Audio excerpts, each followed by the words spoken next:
अंगूठी की बात सुनकर विदूषक पूछता है कि आपने ये नामांकित अंगूठी किस प्रसंग से उन आदरणीय शकुंतला के हाथ में पहनाई गई थी। तब राजा कहता है कि एक एकम अत्र दिवसे दिवसे मदीयम नामाक्षरम गणे गच्छसि यावत् तंतम तावत् प्रिये मद अवरोध गृह प्रवेशम न एता जनः तव समीपम उपएष्यति इति।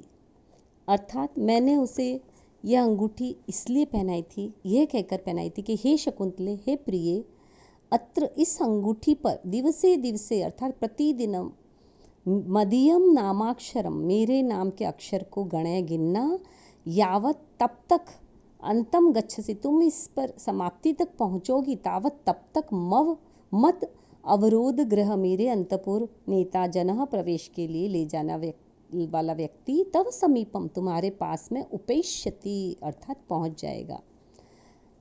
अर्थात जब विदूषक द्वारा उत्साहपूर्वक अपने मित्र राजा दुष्यंत से ये पूछे जाने पर कि आपने किन प्रसंग से यह अंगूठी उसके हाथ तक पहुंचाई थी, राजा वस्तु स्थिति बतलाते हुए कहता है कि जब मैंने अपने नगर के लिए प्रस्थान किया तभी प्रिया शकुंतला ने नेत्रों में अश्रु भरकर मुझसे पूछा कि आप कब तक अपना समाचार देंगे। तब मैंने उसका उत्तर देते हुए इसकी अंगुली में इस अंगूठी को पहनाते हुए कहा था, इस अंगूठी पर लिखे हुए मेरे नाम के अक्षर को प्रतिदिन गिनती जाना और जब भी गणना समाप्त होगी अर्थात जब तक तुम सभी अक्षर गिन चुकोगी तभी हे प्रिय अंतपुर में पहुँच जाने वाला कोई व्यक्ति तुमको यहाँ से लेकर मेरे अंतपुर में पहुँचाने के लिए कोई मेरा सेवक तुम्हारे पास आएगा।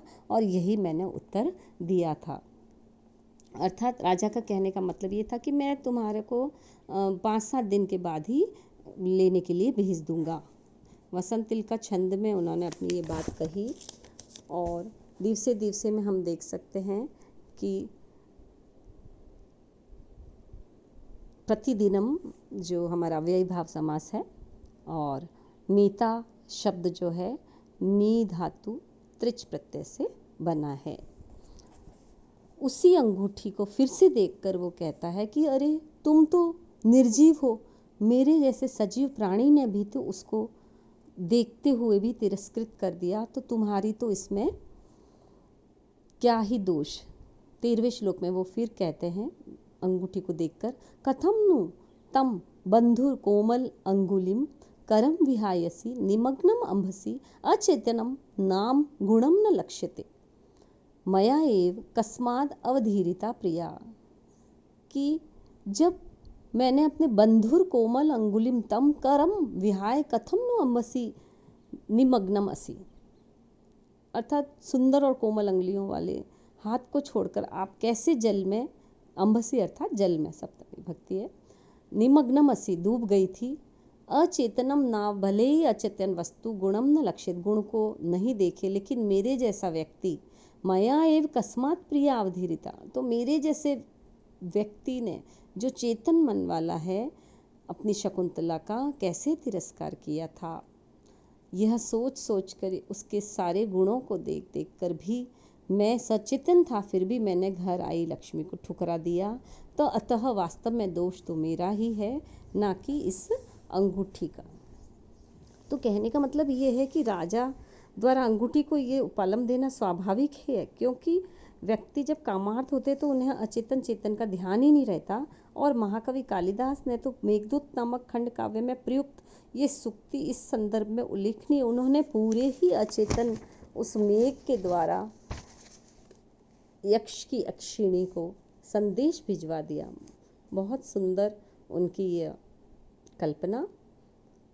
अर्थांतरन्यास अलंकार है क्योंकि यहाँ पर तीसरे चरण में सामान्य से विशेष का समर्थन हुआ है, विभावना भी है, समासोक्ति अलंकार भी है और वंशस्थ छंद है। जतौत वंशस्थम मुदीरितम जरो, 12 वर्ण का।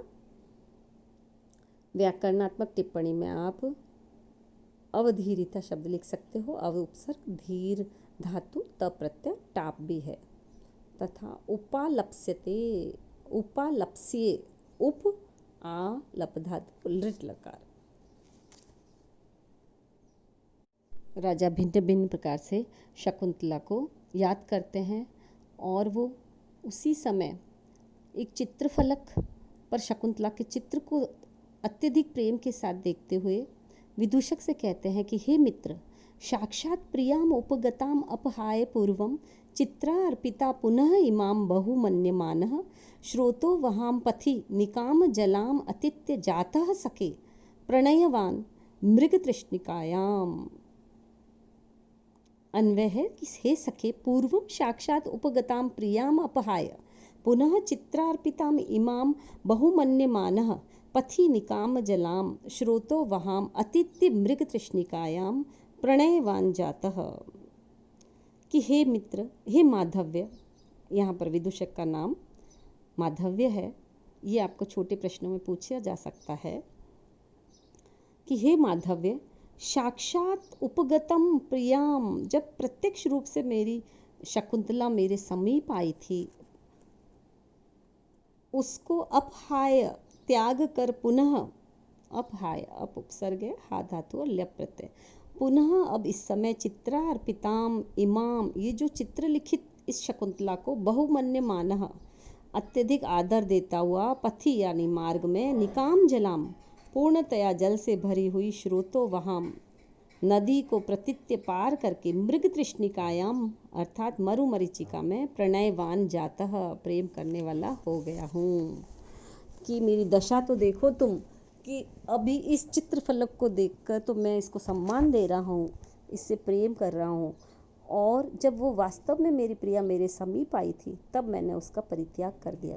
तो मैंने ऐसा ही किया है कि मेरी वही स्थिति है कि उस प्यासे व्यक्ति की होती है जो कि मार्ग में पड़ने वाली जल से परिपूर्ण नदी को छोड़कर मृग मरीचिका से प्रेम करने लगता है, अर्थात पिपासार्थ होकर मृग मरीचिका से जल मांगने लगता है। तो यहाँ पर असंभव वस्तु संभव रूप में होने से निदर्शना अलंकार है, क्योंकि जिस प्रकार पहले मार्ग में आई हुई महानदी को छोड़कर कोई की पिपासु व्यक्ति मृग तृष्णा से प्रेम करने लगे तो उसकी पिपासा की तृप्ति नहीं होती है। वसंत तिल का छंद है, अत्यंत सुंदर श्लोक है।